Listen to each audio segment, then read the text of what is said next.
Hey folks, Mav's Dad here with another watch review. This is the Seiko Adventure Classic Solar Casual Watch. And what we'll do is we'll open it up, take a look at the features and functions, take a look at the build quality, and then I'll give you my overall impressions of this new Seiko. Let's take a look at this thing. Typical Seiko box. And this is model number SSC081. You see a price tag on there of $375. You can get these on Amazon for about $150. There are a couple different versions of these, as well as a couple different Prospects versions of these. And I'll put all those links down in the description field for you to take a look at those. So let's open this thing up. Your ubiquitous Seiko watch pillow there. And then you have your owner's manual and your registration card here in the box. So let's put all this stuff back.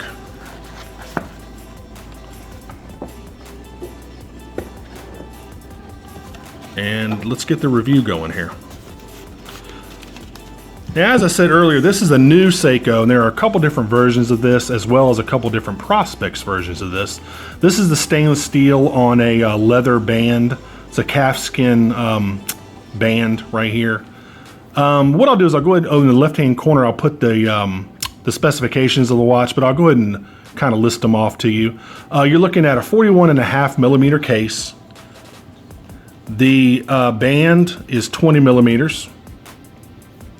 You have 100 meters water resistance, which is 330 feet. Hardlex crystal. Lumibrite, Seiko's proprietary luminous paint on the indexes.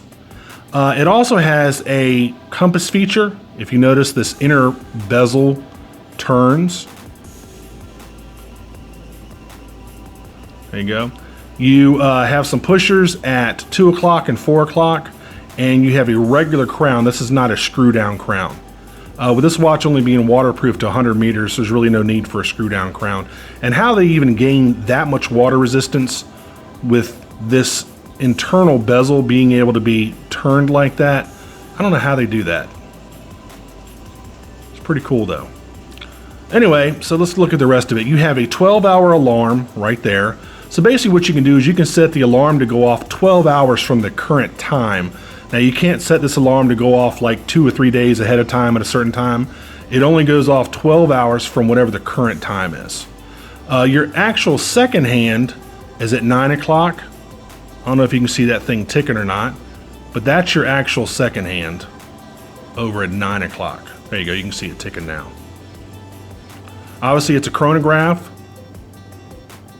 Start, stop, and then you reset. You have your date window at 3 o'clock.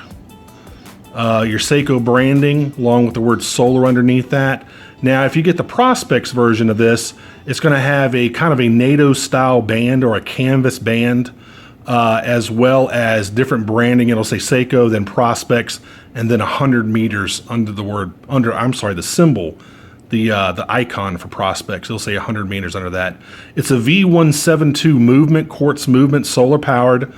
So this thing will last about 6 months on a charge.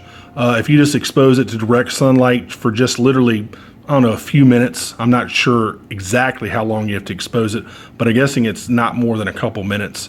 When it does get low on a charge, which it'll probably never do, the second hand at 9 o'clock will start ticking off every 2 seconds instead of every 1 second. It'll jump a second ahead.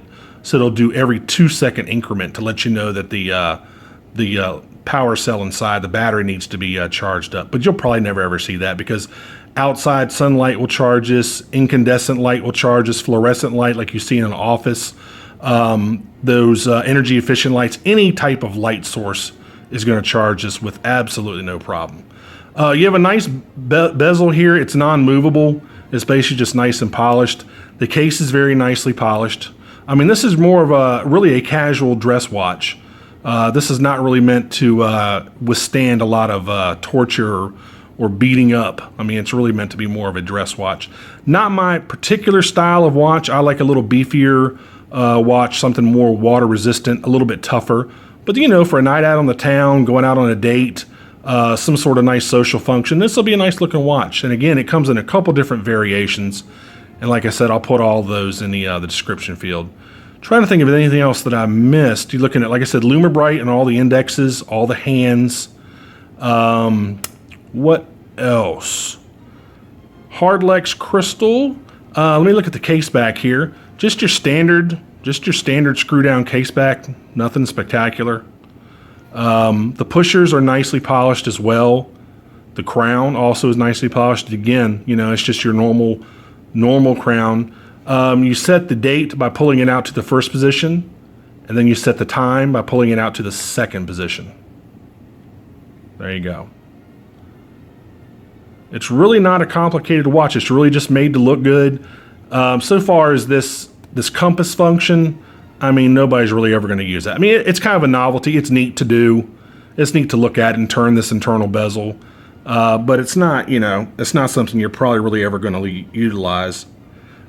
Mainly because the numbers are very small. And it's just kind of a novelty. It just makes the watch kind of look neat. I'm trying to think of anything else. Oh, I know a lot of people get upset with me if I don't actually try these on. So let's go ahead and try this thing on. And this is one reason why I don't like calf skin bands, because they're just a pain to deal with. See if I can get this thing out of here. And the fact that this loop right here, this first loop, is non-movable, it's actually sewn in place, kind of makes it of a pain to get this thing off. All right, here we go. All right, so let me pop this on. Now I'm a big guy. I have about an 8.5. I think it's about an 8.5 inch wrist, I believe. I'm not sure. So I'm, you know, pretty much bottoming out this thing. And then you have another loop back here. But, I mean, there you go. I mean, it's a good looking watch. It is a nice looking watch, but just not my personal style.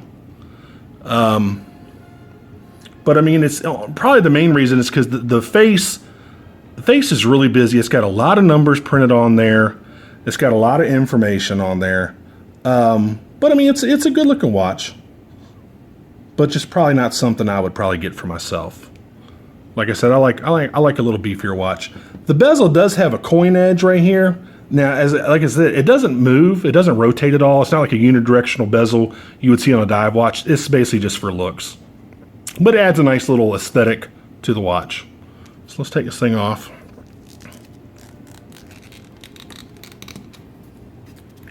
And this is genuine calf skin. This is a real leather band.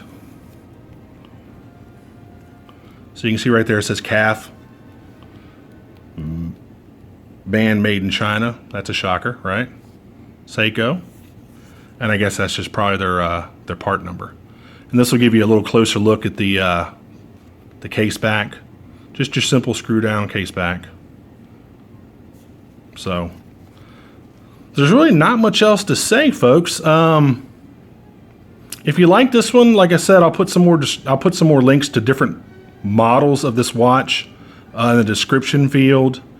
And I mean, it's a good looking dress watch, but just kind of not up my alley. I mean, I would probably want something. I've always liked stainless steel bracelets, a little bigger actual case. I like probably like a 45 millimeter case. But that's just, again, that's just my personal preference. You know, there are different size guys out there and they have different preferences, and, you know, to each his own, right? But it's a very well-made watch, I can tell you that. It does have some heft to it. It's not super heavy, but it does have a little bit of heft to it. But it is very well made. You can't really see that by watching this video. Well, maybe you can get some idea. It does have a lot of polished surfaces on it. I don't see any sort of matte finish anywhere on the watch, or any sort of satin finish or brushed area. I mean, every area is highly polished, hence it being more of a casual dress watch. Now, I do like the other Prospect versions. I like the way they look better.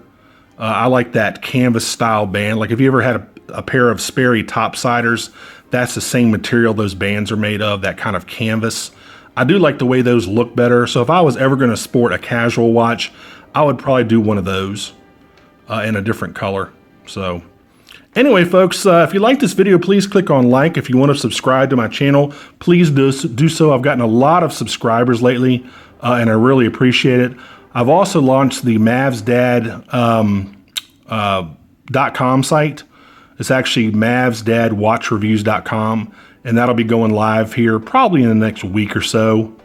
But I'll put a link to that in the description field as well.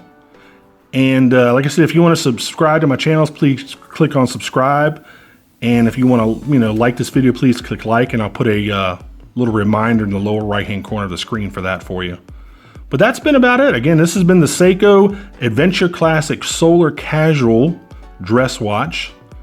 And that's about it, folks. Go out there and get one if you like it. It's a very well-made watch, that's for sure. So anyway, until the next review, everybody have a good one. Take care. Bye-bye.